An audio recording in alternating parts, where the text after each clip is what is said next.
امروز ملا حسن حال حوصله نداره، خیلی دماغه. چه؟ دماغه. چونکه اون نماینده مقام عظمانه از عراق ارسال کردنده به کانگو. یعنی دیگه ملا حسن هم فهمه که اونو اردک کردند. چه؟ دک کردن بدبختی بینوا. بعضی دکتر میشه، بعضی مهندس میشه، بعضی هم عبرت میشی برای بقیه.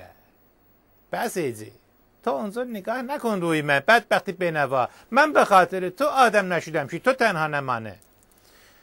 مقام عظما اصلا بدشانسه، مخصوصا توی این خارجی ها که با اون کار میکنه. از اون خاویار سلانه بوده تا زچیستراد مبرکاتو، تا اون خاکشیر بوده، شیرخاک بوده، شیرخاک، تا اون یکی که اسمش سخته، اون سه دو بیل پهنه.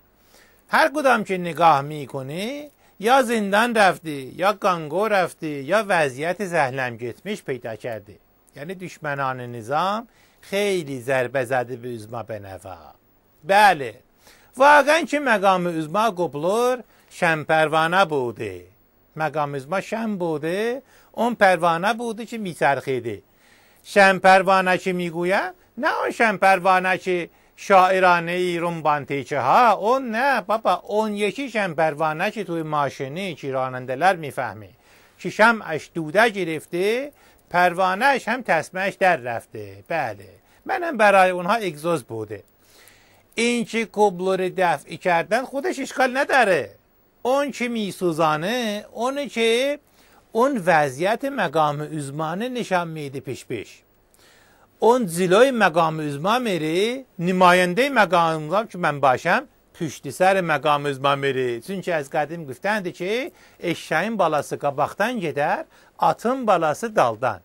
Yani ağazadə ulaq az ziloy o میروی، فرزند اسب پشت سرش میروی که محترمه. بله اون که رفتن میشه فردا نوبت مقام عظما ها، بعدش هم نماینده مقام عظما. بس ایزی تو هم اونجا درز نگاه نینداز. تو نه جلوه نه عقبی، تو زیر دست پا لهله وردن میشی. بدبختی بینوا.